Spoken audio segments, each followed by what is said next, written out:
డిప్లొమాటిక్‌గా కూడా దౌత్యపరంగా ఈ కొన్ని దేశాలు అటువైపు ఉన్నాయి. కొన్ని దేశాలు ఇటువైపు ఉన్నాయి. ఇలాంటి నేపథ్యంలో ఈ దాడి జరగడానికి ముందు, యుద్ధం మొదలవ్వడానికి ముందు మోదీ గారు ఇజ్రాయెల్ పర్యటనకు వెళ్లారు. అటు నుంచి అతను రాగానే యుద్ధం మొదలైంది. దాంతోటి మన దగ్గర కొన్ని విమర్శలు కూడా వచ్చాయి. అయినప్పటికీ కూడా ఇరాన్ తాజాగా ప్రకటించినటువంటి 5 ఫ్రెండ్లీ నేషన్స్ జాబితాలో భారత్ కూడా ఉంది.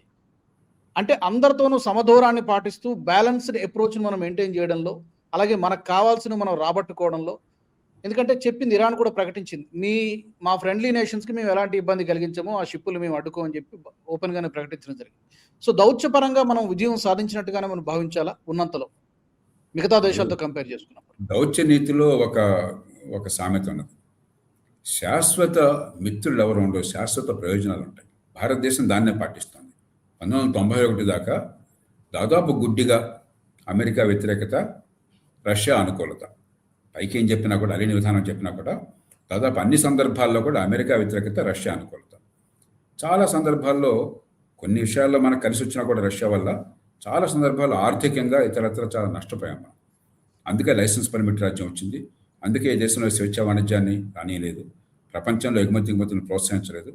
ఎంత నష్టపోయా మనకు తెలుసు. మన నరసింహారావు గారు అక్కడికి వెళ్ళి సంక్షోభంలో ఆయన మన్మోహన్ సింగ్ గారు పూనుకుని మార్చడము, ఆ తర్వాత వాజ్పేయి ప్రభుత్వం కావచ్చు, మళ్ళీ ఇప్పుడున్న మోదీ ప్రభుత్వం కావచ్చు, మధ్యలో వచ్చిన యూపీ ప్రభుత్వం కావచ్చు, కొంతమేర కన్నా విధానాలు కొనసాగించడం, ఇటీవల కాలంలో వేగవంతం చేయడం వల్ల దేశం బతికింది.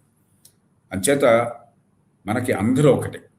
మన ప్రయోజనాలు మనం కాపాడుకోవాలి తప్ప ఎవరి కోసం అని చెప్పినా మనం మన ప్రయోజనాన్ని తాకట్టు పెట్టాల్సిన అవసరం లేదు. ఇరాన్తో మనకి దీర్ఘకాలం మైత్రి ఉంది. వేళ కాదు, కొన్ని వేల సంవత్సరాలుగా పర్షియన్లకి మనకి సంబంధాలు ఉన్నాయి.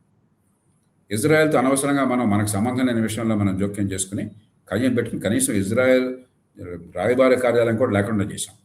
అదంతా తొలగించి ఇప్పుడు ఇవాళ మంచి స్నేహ సంబంధాలు ఉన్నాయి. వారితో మనకు అవసరం ఉంది, మనతో వారికి అవసరం ఉంది. కాబట్టి ఒకళ్ళతో మైత్రి ఇంకోళ్ళ శత్రుత్వం కాకూడదు. చైనా మన మీద 2 సార్లు 2-3 సార్లు దాడికి పాల్పడింది. 62లో పెద్ద యుద్ధమే చేసింది. చైనాతో మనకు మైత్రి ఉన్నది, చైనాతో ఎగుమతులు ఉన్నాయి. అంచేత మనకి ఈ దేశం ఆ దేశం అని లేదు, అందరితో మైత్రి ఉండాలి. ఇక ప్రధానమంత్రి గారు ఆనాడు వెళ్ళటం అన్నది కొన్ని అంచనాలు వేసుకుని ఉంటారు. మనం అనుకున్న అంచనాలని నెరవేరు అనుకున్నట్టుగా కాదు. బహుశా ఆ వారం వెళ్ళకుండా ఉంటే బాగుండేదేమో. ఇప్పుడు నేర్చుకున్నాము, రేపొద్దు మనం జాగ్రత్తగా ఉంటాం. అంతకుమించి ఎక్కువ ఆలోచించాల్సిన అవసరం లేదు.